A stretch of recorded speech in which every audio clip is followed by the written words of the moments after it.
¿Cómo puede el sector privado aprovechar la reforma y revertir los desafíos de corto plazo y sacar un mayor provecho en el largo plazo? Melissa, no sé si podamos comenzar contigo. Hola, claro que sí, Gustavo. Hola, colegas del panel. Un gusto estar aquí con ustedes. Pues mira, uno de los principales retos que tienen muchas de las empresas en el corto plazo justamente es la incorporación de aquellas personas que tenían tercerizadas, pero que sí son parte de su objeto social y de su actividad económica.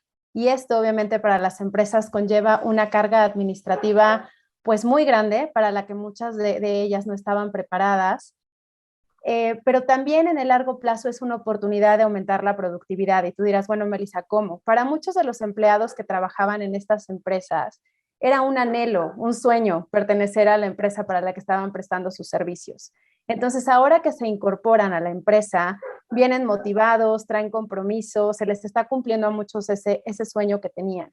Entonces, desde las áreas de recursos humanos, si nosotros aprovechamos un robusto proceso de onboarding para todos ellos que se están sumando a las filas de la empresa, acompañado de un proceso de change management para nuestros empleados que ya estaban, podemos tener justo ese equilibrio de talento, de motivación y también de know-how para entonces tener en el mediano y en el largo plazo incremento en nuestra productividad.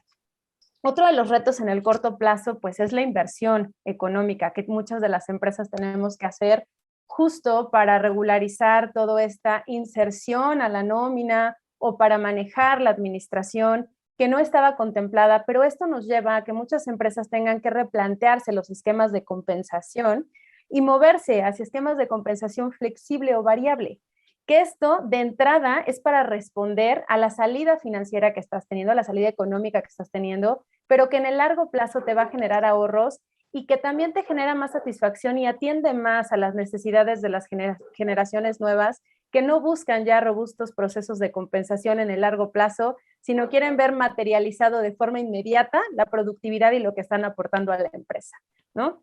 Y bueno, lo último, pues nos complementa con todo esto que la pandemia nos trajo de empujarnos hacia la digitalización, hacia la transformación digital, en donde aquellos procesos que vayamos identificando repetitivos, que son parte de toda esta incorporación del outsourcing, pueden automatizarse. Entonces podemos hablar de bots, de RPAs, podemos hablar de business intelligence, y esas herramientas, aunque de entrada te generan también una inversión, pues en el largo plazo te ayudan a mantener tus procesos estables, a largo plazo también te ayudan a ahorrar y nos ayudan también a dar otra cara como recursos humanos. Entonces, en resumen, pues en el corto plazo es la carga administrativa, los impactos económicos para la empresa, pero en el largo plazo lo podemos transformar en productividad, en esquemas más adecuados a las nuevas generaciones y en ahorros derivados de la gestión del recurso humano. Claro, Melissa, excelente respuesta. Tienes completamente la razón y también en cuanto al impacto económico que muchas de las empresas tendrán. Esto lo vamos a estar hablando también en el transcurso de la plática. Francisco, no sé si tú tengas algunos comentarios. Algo. Sí, muy buenos días, Gustavo. Pues encantado de estar aquí con vosotros y saludar también a Alberto y a Melissa, perdón, y también pues felicitar a mi colega Héctor Márquez, presidente de la AMECH y colega del Consejo de la AMECH. Lo primero de todo que quiero decir y sobre todo pues un tema pues que parece que cumplir la ley es internalizar todo y eso no es así. O sea, cuando hablamos de subcontratación de servicios especializados, podemos hacer muchas cosas, podemos seguir externalizando muchas áreas de nuestra compañía siempre y cuando digamos, no formen parte del objeto social de la actividad preponderante. En el mundo, el outsourcing es una actividad totalmente reconocida y totalmente utilizada por muchas compañías y sobre todo por muchas compañías que operan en México, ¿vale? Y que van a querer seguir subcontratando, aunque sea de una manera más restrictiva, pues como marca la ley, ¿no? O sea que todavía hay un montón de oportunidades en las que se pueden aprovechar esta nueva regulación, a pesar de ser restrictiva respecto a otras regulaciones que existen en el mundo y que pueden hacer que otros países sean más competitivos que nosotros. Pero sobre todo yo creo que esta nueva regulación lo que va a hacer va a ser, lo primero de todo, y yo creo que era fundamental ponerlo en marcha, era eliminar las malas prácticas. La verdad es que ya teníamos una regulación que era la del 2012 y bueno, pues era una regulación pues, que tenía ya sus candados para evitar las malas prácticas, pero aún así, pues bueno, pues se descontroló el asunto y llegó un momento pues que era una auténtica bomba de relojería. Lo que pasa es que no era cuestión de cortar el árbol, sino cortar alguna rama que estuviera podrida dentro del sector de la subcontratación, ¿no? Pero también está, aparte de eliminar las malas prácticas, pues también la nueva regulación va a hacer pues, que se profesionalice mucho más el outsourcing, la subcontratación especializada, que queden operadores pues, que, como las empresas que estamos aquí representadas, pues, hagan las cosas formalmente, con el cumplimiento cabal de la ley y demás. Pero aún así, pues bueno, pues hay otros desafíos que todavía esta nueva regulación pues no tiene lagunas. ¿Vale? Por ejemplo, lo que es el trabajo temporal, que es una actividad que ahora mismo en México solo la pueden realizar directamente las empresas, y en muchos países del mundo donde hay una ley de empresas de trabajo temporal, pues las empresas tienen la opción de bien contratar directamente de manera temporal o a través de una empresa de servicios especializadas para trabajo temporal, pero en todas las áreas de la empresa, no solo fuera del objeto social o de la actividad preponderante. Entonces, hay muchos desafíos por delante, Gustavo. Perfectísimo, Francisco. Dijiste algo fundamental, que es eliminar las malas prácticas y también profesionalizar el outsourcing y más que nada incrementar el empleo formal. Alberto, no sé si tú tengas algún comentario o alguna Claro que sí, observación. Gustavo. Muy buenos días. Gracias por la invitación. Encantado de estar con ustedes, Francisco, Melissa. Pues bueno, creo que ya mis compañeros adelantaron mucho. Yo cerraría en este tema un poco de cómo sacarle provecho en lo sucesivo, que básicamente por allí va tu pregunta, ¿no? Tanto para las empresas que utilizan los servicios de empresas como la nuestra, de subcontratación o outsourcing. Y es que si vemos los ejemplos que ya han ocurrido en el mundo en materia de regulación de las empresas de subcontratación, en nuestra propia región tenemos casos como el argentino, el peruano, el ecuatoriano, el venezolano, en donde pues básicamente al inicio suelen haber de alguna forma miedos por parte en muchas ocasiones del sector que recibe los servicios precisamente para ver cómo evoluciona digamos, la entrada en vigencia y el monitoreo de la nueva ley, ¿ok? Pero luego ya con el tiempo vemos que el mercado precisamente empieza a especializarse y las aguas empiezan a calmarse. En el caso en particular de lo que comentaba Melissa, si bien es cierto que muchas de los cambios y los retos que tienen esas organizaciones pues se derivan precisamente de uno, tener una plantilla mayor de empleados, y eso trae consigo desafíos de liderazgo, trae desafíos presupuestarios, pues de alguna manera en ese sentido hay áreas que mejoran. Ahora, lo que sí hemos visto un poco como tendencia global es que luego empezamos de alguna manera a revisar más a detalle qué podemos de alguna manera tercerizar. Y ahí es cuando realmente tanto empresas como las nuestras, como empresas usuarias, hacemos análisis mucho más exhaustivos de realmente cuál es la actividad principal y realmente qué queremos tercerizar, ¿ok? Y en ese sentido creo que ya, al menos nosotros estamos empezando a ver una concientización por parte de las organizaciones, precisamente porque la ley te exige el estudiar tu objeto social, el estudiar tu actividad preponderante, y eso de alguna forma desafía a estas organizaciones internamente, qué realmente es lo importante de lo urgente, qué es el core del no core, y ahí obviamente entran todos los servicios y el portafolio que ofrecemos, ¿no? No solamente el tema de la tercerización como tal de personal. Yo veo, por ejemplo, ahora una tendencia importante de empresas que se están apoyando en las nuestras para que apoyemos con todo el tema de reclutamientos. Gran parte no es el core de negocios de los clientes el realizar esfuerzos en cuanto a atracción, capacitación e incorporación de talento. Así que de a poco creo el mercado se va regularizando, se va a ir especializando mucho más. Esto Francisco, nos pasó en España también hace varios años atrás y se reguló a las empresas de trabajo temporal para que se adhirieran a los contratos colectivos de cada uno de los sectores y que no rigieran, digamos, los contratos colectivos de el propio sector. Y al principio se veía un escenario negro, ¿no? Como que básicamente iba a desaparecer gran parte del negocio y no fue así. Fueron de alguna manera evolucionando los mercados y se crearon, repito, tanto el mercado del outsourcing puro, como le llamamos a nivel global, y fue evolucionando también el de la propia subcontratación, ¿no? Así que creo que es tema de esperar un poco a que el mercado vuelva a normalizarse, ¿no? Excelente, Alberto, excelente. Excelentes tus puntos. Y para seguir avanzando, voy para la segunda pregunta. ¿Cómo se han adaptado las empresas de outsourcing a esta nueva regulación? ¿Y cómo ha afectado sus relaciones con las empresas que requieran de sus servicios en México? Francisco, no sé si comencemos contigo.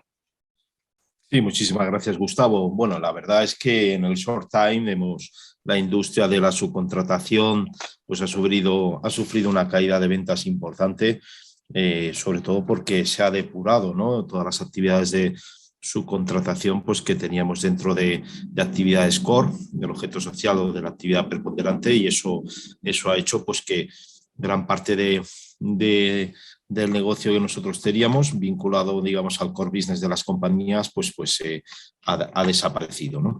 Las compañías como la nuestra, como la de mi compañero Alberto Manpower, pues la verdad es que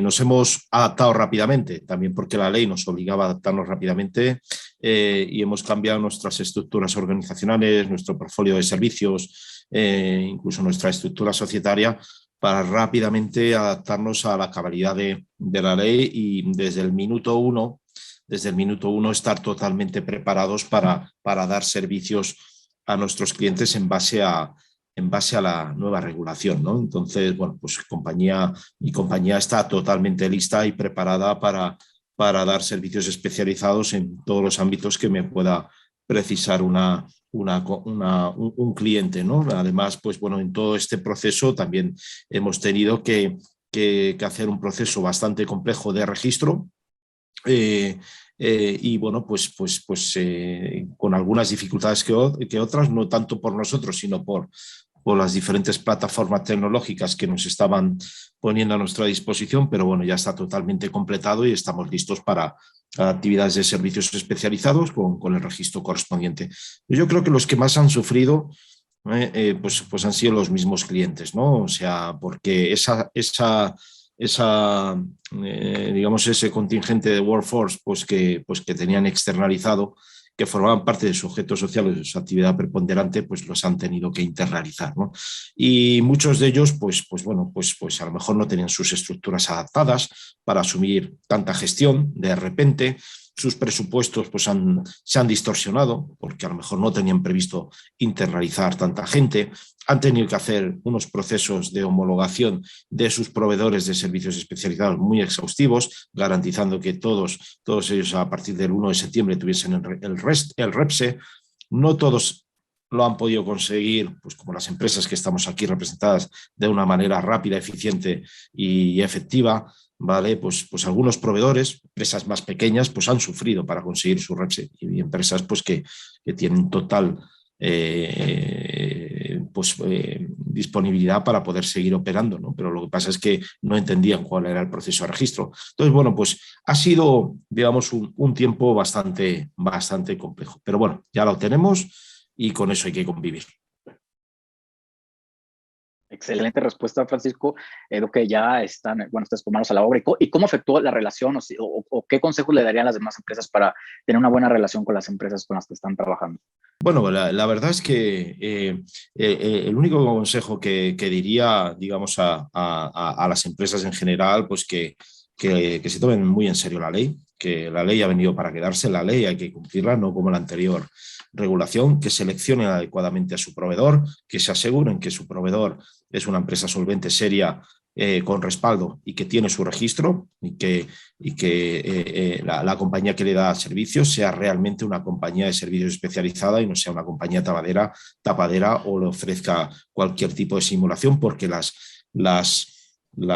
sanciones son muy importantes en materia económica, reputacional y también en materia penal. Excelente, muchísimas gracias, Francisco. Y Melissa, dinos, en tu experiencia, tu opinión, ¿cuáles son tus comentarios?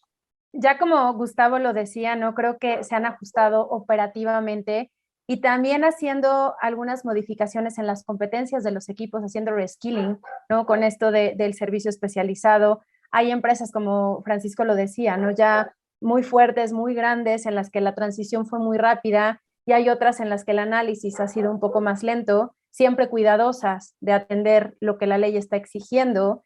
Pero creo que también en la relación cliente-proveedor nos ha acercado a las empresas que demandamos servicios especializados de una manera muy positiva, porque en esto de la responsabilidad solidaria con nuestros proveedores, ¿no? Que de por sí, en empresas como la mía, ¿no? Por los grandes temas que tenemos de compliance, ya había esa cercanía, ya había ese cuidado de que fueran cumpliendo con todo con lo que la ley exige. Pues hoy nos acercamos un poco más a decir, a ver, nosotros cómo te podemos ayudar. Ha habido un acercamiento, ha habido asambleas de interpretación de la ley al principio cuando no estaba muy claro que era especializado, que no era especializado, porque esta ley ha sido un poco a cuentagotas como nos fue dando. Primero se aprobó, un mes después nos dijeron que era servicio especializado en concreto. Entonces todas las empresas nos tuvimos que preparar, y creo que ha habido un acercamiento entre las empresas que proveen estos servicios especializados, que sí vamos a seguir requiriendo, como ya lo mencionaban mis colegas Alberto y Francisco, muchas de las empresas, ¿no? Y ellas cumpliendo con la ley, analizando los objetos sociales, y también creo que ha sido muy bueno en algunos casos, en algunas empresas, para delimitar perfectamente cuál es mi objeto social, cuál es mi actividad económica preponderante y dónde sí tú me vas a venir a sumar, dónde me vas a apoyar y dónde yo tengo que hacerlo parte de mi plantilla, ¿no? Excelente, Melissa. Muy buenos puntos y sí, la ley lo explica, que las personas que tú quieras traer como outsourcing debe ser lo opuesto a tu razón social. Alberto, no sé tú, cuál sea tu opinión, tus comentarios. Bueno, yo creo que Melissa está en una industria en donde se explique, donde hay ejemplos importantísimos en el tema de realmente qué se puede y qué no se puede tercerizar y dónde estuvieron las lagunas, ¿no?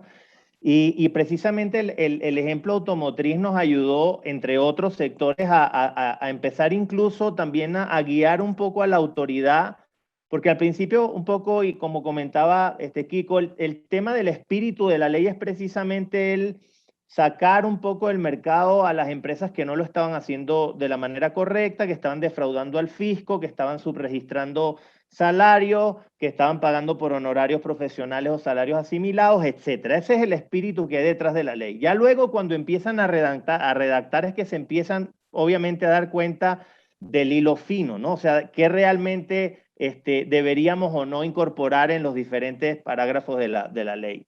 Ahora, imagínate el caso en particular, repito, traigo a colación el tema de una automotriz, en donde prácticamente toda la cadena de producción está al servicio de un proveedor que está altamente especializado.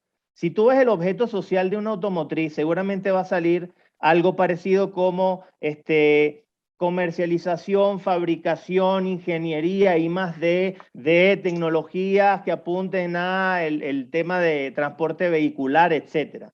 Si tuviésemos que tomar a rajatabla lo que dice el objeto social, Volkswagen no podría tercerizar absolutamente nada, porque se supone que su razón social dice que deberían dedicarse a todo eso. Ahora imagínate, por ejemplo, en el caso de su línea de producción. Ellos tienen proveedores especializados en hacer asientos, proveedores especializados en hacer todo el tema, de alguna manera, de transmisiones, los que hacen de alguna manera el tema de los paneles de control. Y allí adentro de las instalaciones de Volkswagen conviven todos y cada uno de esos proveedores. Entonces, aquí un poco, y fue ardua la labor precisamente para que se entendiera también esto, y por eso, ojo, logramos como iniciativa privada incorporar el tema de la actividad preponderante, porque si se dejaba solo como objeto social, pues el objeto social trae 25,000 actividades y no se podría tercerizar nada. Ahora, creo, repito, que esto lo que hace al final del día es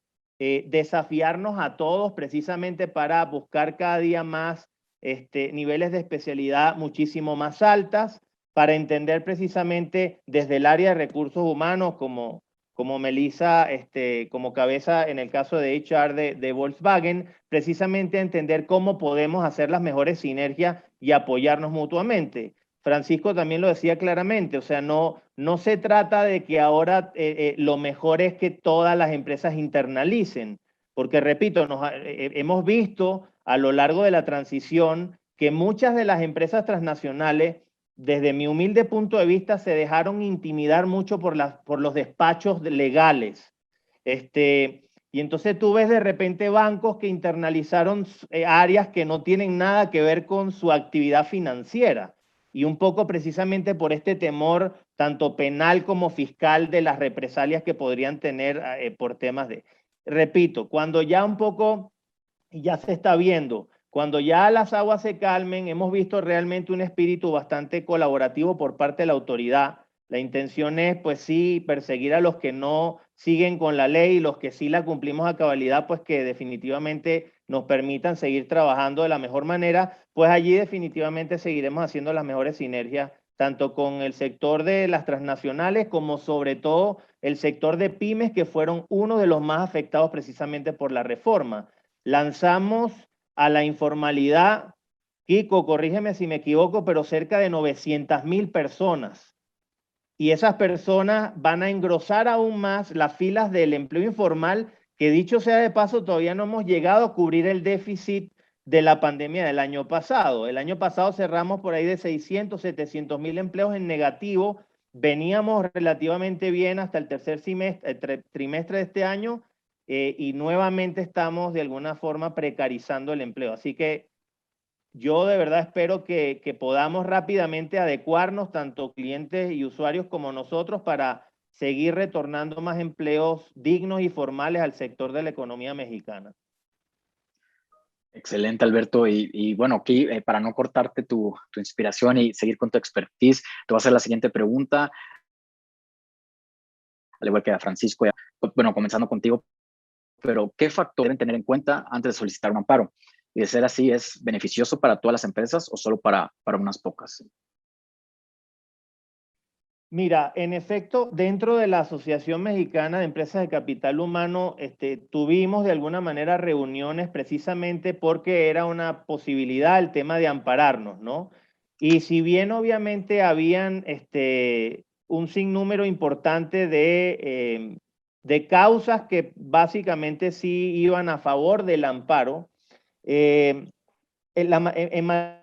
un poco te frena, ¿ok? Porque el amparo es, si se quiere, de forma individual, tanto para empresa moral como física, lo podemos ver incluso ahorita con el tema de la ley de telecomunicaciones. En el caso en particular nuestro, si una empresa que presta servicios de subcontratación se ampara y un juez aprueba el amparo, el único amparado es esa empresa, es decir, podría de alguna manera ella sola seguir cumpliendo funciones, pero si sus clientes no se amparaban, el beneficio no era trasladable a los clientes. Entonces, por allí no vimos realmente ninguna posibilidad o sentido para, por lo menos las grandes, las transnacionales, ampararnos. Segundo, repito, ya hay experiencia en la región y no vimos de alguna manera que hubiese una reversión del efecto jurídico en materia de cambios regulatorios en materia de subcontratación. Y tercero, las empresas que se amparan, igual, si a partir del 1 de agosto ya no podían facturar y que esas facturas fuesen deducibles a los clientes. Entonces, desde nuestro punto de vista, realmente el tema del amparo, si bien, repito, habían bases constitucionales que podrían de alguna manera habernos impulsado a tomar este camino, creímos la gran mayoría de empresas de la asociación que lo mejor era definitivamente más bien apoyar y colaborar con las autoridades para que la legislación viniera, digamos, lo más satisfactorio posible de cara a la ejecución, tanto de empresas clientes como de las que nos dedicamos a esto, y transitar en paz el proceso, ¿no? Repito, pueden haber muchas más, no soy experto en temas de jurídico, te comento un poco desde el punto de vista de la gerencia general, qué fue lo que vimos las organizaciones, y por allí de alguna manera tomamos nosotros esa vía, ¿no? Al igual que lo hicieron ADECO y otras grandes transnacionales con las que convivimos en México, ¿no? Excelente, excelente respuesta, Alberto. Muchísimas gracias.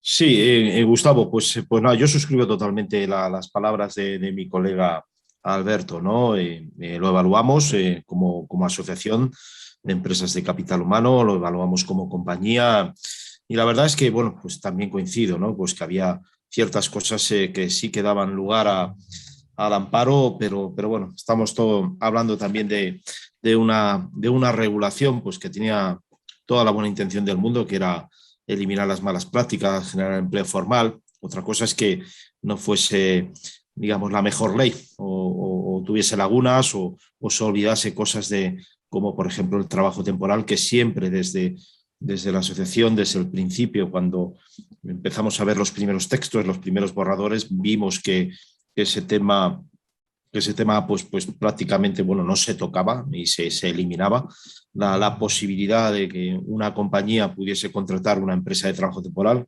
que prácticamente obligaba a contratarlo directamente. Entonces, pues abandonamos esa posibilidad del amparo y la decisión que tomamos, al menos por nuestra parte y también por parte de la Asociación de Empresas de Capital Humano, es bueno, pues seguir colaborando con la administración pública, con la autoridad, para fomentar, digamos, otras leyes que complementasen la actual, ¿no? Como la que digo, la de trabajo temporal, ¿no? Insisto tanto en esta ley de trabajo temporal porque por nuestra experiencia internacional, que operamos en más de 60 países en todos los continentes, y a través de datos de la World Employment Confederation, donde en los países donde están reguladas las empresas de trabajo temporal, la informalidad cae sustancialmente.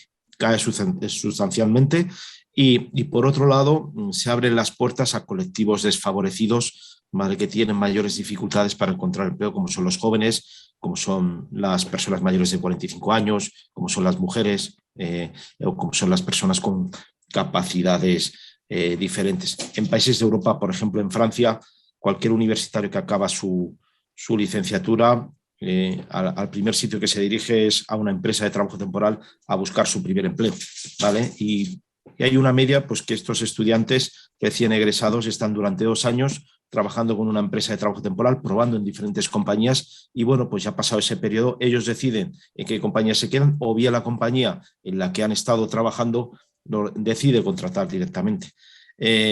Hay un promedio de un 33%, o sea, trabajadores que son contratados por empresas de trabajo temporal, el 33% luego se quedan trabajando en las empresas usuarias, ¿no? Entonces, bueno, pues eso es, o sea, el tema del amparo existe, es un derecho constitucional, en este caso lo evaluamos, vimos que no era la mejor opción y decidimos que la mejor opción era seguir colaborando con la administración para generar un mejor mercado laboral. Excelente, Francisco. De hecho, los datos que nos das son muy, muy interesantes. De hecho, son fascinantes. Melissa, no sé tú si tienes algún comentario o algo que añadir también. Pues nada, regresando un poco a la pregunta base, pues habría que entender también cuál es la naturaleza del amparo, porque como ya lo mencionaba Alberto, persigue defender aquellos derechos constitucionales que cualquier aplicación de la ley pudiera contravenir. Y la ley del outsourcing no está buscando eso, al contrario, está buscando garantizar derechos para los colaboradores que estaban en informalidad.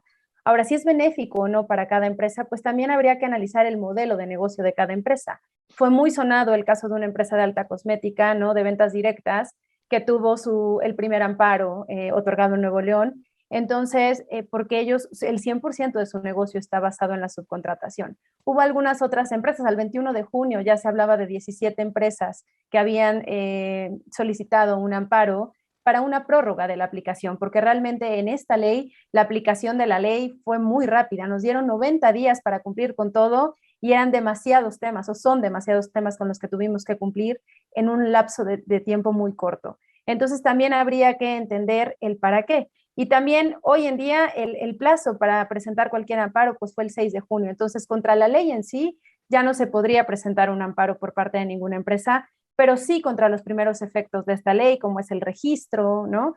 Entonces también habría que analizar mi modelo de negocio como empresa, ya sea grande o pyme, tendríamos que analizar el modelo de negocio, qué es lo que estamos persiguiendo y el para qué. Que yo creo que la mayoría de las empresas que presentaron amparos, a excepción de esta que hablaba al principio, fue para obtener prórrogas y poder cumplir de una mejor manera y de una manera más ordenada el cómo se hacía la regulación de las cosas que no estaban reguladas cuando esto entró en vigor.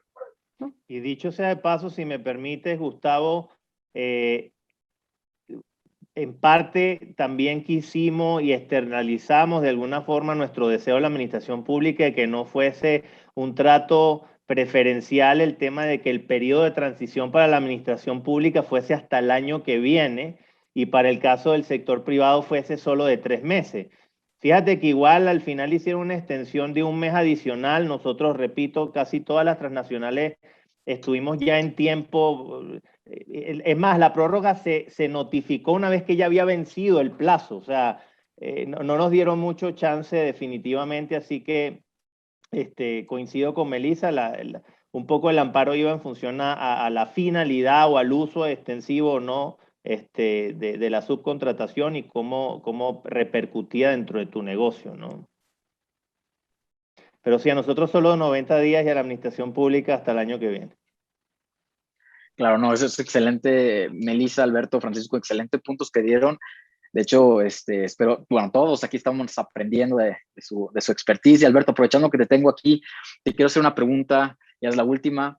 ¿Cuáles son los efectos esperados a largo plazo de la reforma de outsourcing y cómo impactará en la recuperación económica de México y el futuro de las relaciones laborales?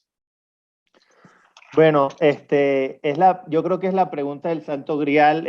Todavía estamos muy en pañales para ir vislumbrando un poco. Ahora, repito, como buenas transnacionales y un poco tomando benchmark de otros mercados, ¿qué podríamos estar esperando? Número uno, las empresas de nuestro sector, lo que estamos esperando precisamente es que la ley recargue con todo el peso hacia las empresas que no cumplan, ¿ok? Estamos como en todo, sobre todo en nuestros países latinos, sale la ley y enseguida ya buscan las vías alternas para brincárselas, ¿no? Entonces ya estamos identificando nuevos esquemas que están surgiendo para evadir, pero con la buena noticia de que por lo menos la Secretaría del Trabajo está muy atenta a recibir denuncias para que puedan ellos realizar inspecciones mucho más quirúrgicas, ¿no? Ahora, ¿qué esperaríamos, Gustavo? Yo creo que primero el mercado del outsourcing va a evolucionar, creo que para bien en el sentido de que nos van a exigir de alguna manera a empresas como las nuestras un grado de involucramiento mucho mayor en las actividades precisamente tercerizables, el que podamos tomar y asumir al 100% la dirección y control de todas y cada una de las actividades, de los KPIs, incluso ya están cambiando, no es nuevo, ya se venía de alguna manera implementando, sobre todo en negociaciones que nos llegan de global, esquemas de facturación que ya no tienen que ver con facturación por salarios, conceptos patronales, etcétera, sino ya es más orientado hacia un BPO, es decir, a la ejecución por un proyecto llave en mano, llámese, repito, tomando el caso de Melissa, de su industria, a lo mejor ya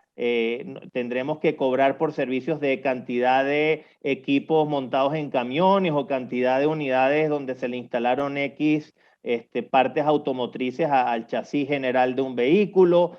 Y repito, eso desde mi punto de vista es bonito porque nos pone presión precisamente a ser innovadores, a buscar ser más flexibles, a salir de la caja y pensar en qué otras posibilidades de pricing, qué posibilidades de entrega de servicio, etcétera, tendremos. Entonces, en cuanto a la profesionalización del sector, creo que va a ser muy beneficioso. Iremos seguramente apuntando, no creo que se va a dar en el primer año, pero sí por lo menos a partir del segundo, este nivel de alta especialidad.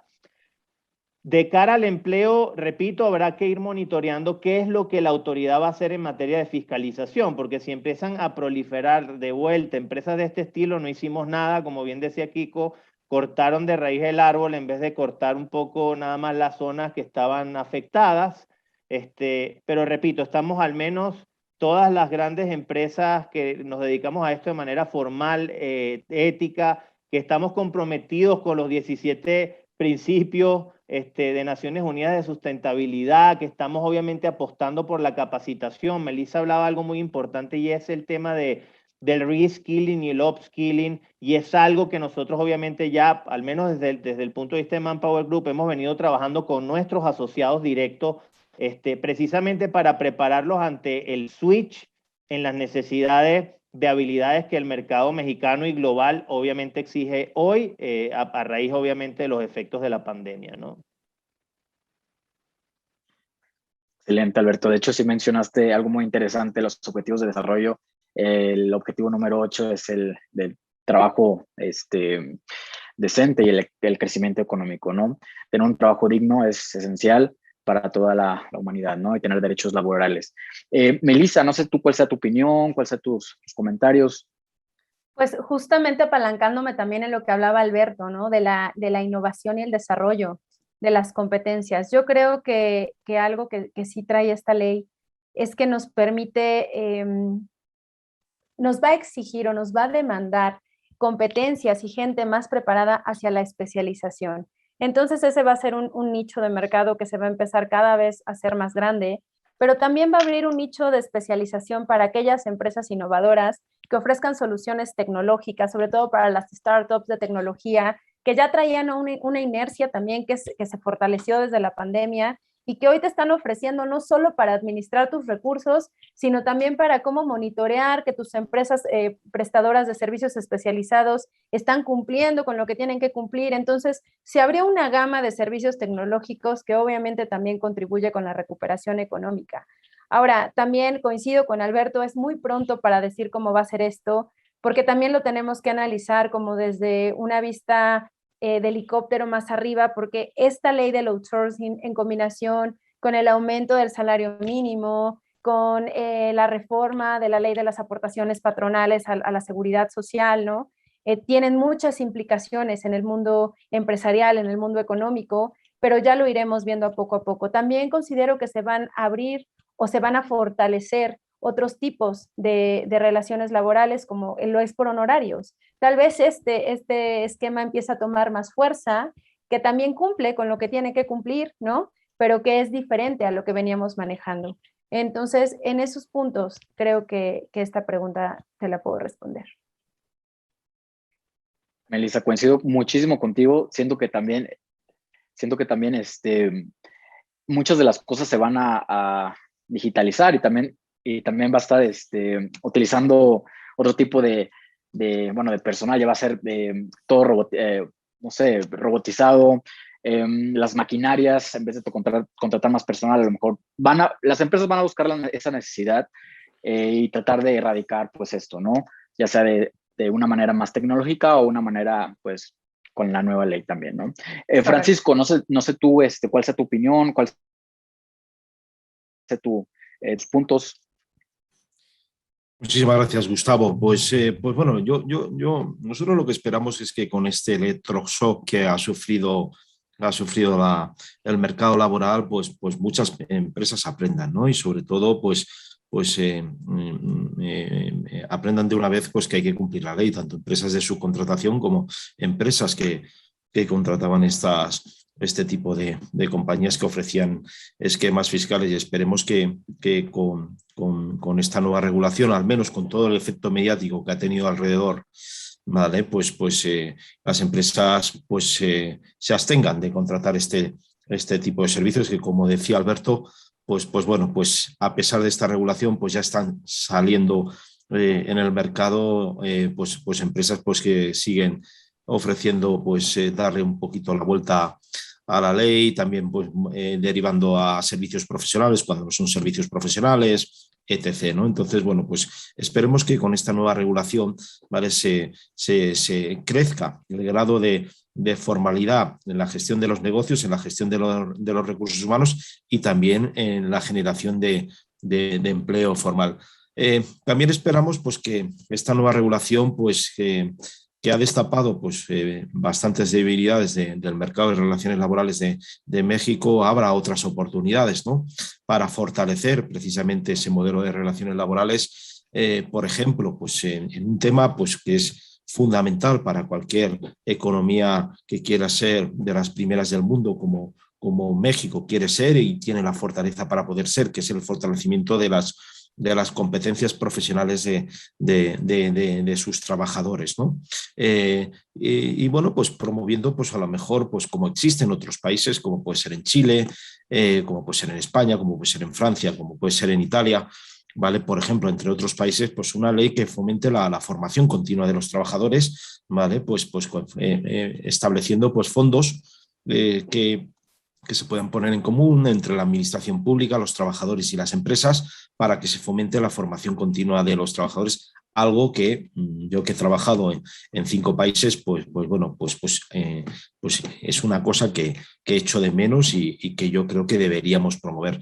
Y por otro lado, pues espero también pues que la administración pública y los legisladores se den cuenta pues que el trabajo temporal pues es una laguna dentro de esta nueva regulación y desde luego, pues desde la Asociación Mexicana de Empresas de Capital Humano vamos a promover, digamos, esta nueva regulación que complemente la actual, no que modifique la actual, sino que complemente, que sea una regulación paralela para que empresas como la que dirige Melissa, ¿vale?, puedan contratar trabajadores eventuales para cualquier área de la empresa, pues cuando tengan sus peak season, para temas de interinaje, vacaciones de sus trabajadores, para que no mermen en la productividad, pues cuando tienen carencia o dificultades para encontrar trabajadores en esas épocas pico que todas las compañías tenemos, ¿no?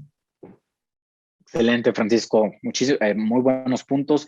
Y bueno, ya estamos casi por concluir, pero antes de que concluyamos, Alberto, Melissa, Francisco, les agradezco, pero tenemos unas cuantas Q&A de la audiencia. Nos acaban de enviar una ahorita y the floor is open para cualquiera de ustedes que quiera contestar esta pregunta. Me mencionan aquí la audiencia ¿qué opinan ustedes del Open Talent Economy? Si pueden ahondar más en el tema, la economía por proyecto. Si me permites, el famoso gig economy, me imagino que por allí viene orientada la pregunta, ¿no? Pues es algo que ya empezamos a experimentar de alguna manera mucho más acelerada a raíz del COVID. Esto ya nosotros lo veníamos monitoreando a nivel global. Nuestro headquarter está en los Estados Unidos y para que te hagas una idea, en la economía norteamericana, hoy cerca del 35% de la fuerza laboral trabaja bajo esquemas precisamente de servicios profesionales o gig economies. Algunos de alguna manera directa, relacionados directamente con las empresas a quienes prestan servicio, y otras tienen que ver con plataformas, tecnología que de alguna forma está sirviendo de puente entre empleadores y talento que necesitan de alguna manera servir alguna actividad específica. Creo que esa es una materia que hemos discutido en más de una ocasión en foros con la Organización Internacional del Trabajo, con la Confederación Global de Empleo, porque nuestras legislaciones, por lo menos en el caso de Latinoamérica, todavía siguen siendo muy proteccionistas en cuanto a la formalización de un contrato laboral, el tema de la asignación de fondos hacia un seguro social, etcétera. Y eso es algo que las generaciones millennials, centennials, etcétera, ya hoy en día prácticamente no buscan. Buscan flexibilidad laboral, trabajo desde cualquier sitio para aquellas, obviamente, actividades que puedan ser realizadas de manera remota. Hoy, datos de McKinsey, datos de algunos de nuestros estudios hablan de que no más del 20% de las actividades que hoy se realizan en Latinoamérica pueden ser realizadas de manera remota, en un 70-80% siguen siendo presenciales. Pero ya hoy en día estamos exportando talento desde México hacia otras partes del mundo, principalmente talento hacia el mercado norteamericano. Muchos shared service centers que de alguna manera se vinieron a trabajar acá y con éxito. Lo que hizo fue levantar un poco la curiosidad de mercados como el europeo y el norteamericano y están contratando a través de estas plataformas directamente. Y es un poco lo que conversamos, Melissa no me dejará mentir, en materia de recursos humanos. Ya hoy en día los trabajadores desean beneficios mucho más a la medida. O sea, la estandarización de beneficios va a ser algo del pasado. Por ende, a un chico de 21 años poco le va a interesar un seguro de vida, no está pensando en morirse a los 21 años, ni tampoco le interesa el seguro de gastos médicos mayores o menores porque tampoco está pensando en enfermarse. Entonces, lo que está pensando básicamente es en esquemas que le dejen obviamente una utilidad neta mayor, y eso lo están consiguiendo sobre todo en el área de tecnología, que es donde comúnmente y por varios años se ha venido ejecutando este tema de trabajo o el open work al que se refiere esta persona del público, ¿no? Así que es una realidad que tendremos que afrontar y ojalá, repito, que las autoridades puedan empezar a discutir eso en sus congresos, porque ya es un hecho y se está perdiendo de alguna manera talento que pudiera quedarse en nuestras geografías, ¿no? Claro, excelente. Sí, justo eso también viene en el tema sobre diversidad e inclusión, en tener prestaciones incluyentes con los diferentes tipos de personal que contamos hoy en día. Ya estamos contratando generaciones más jóvenes, que son centennials y millennials, y todas se están juntando ahora, ¿no?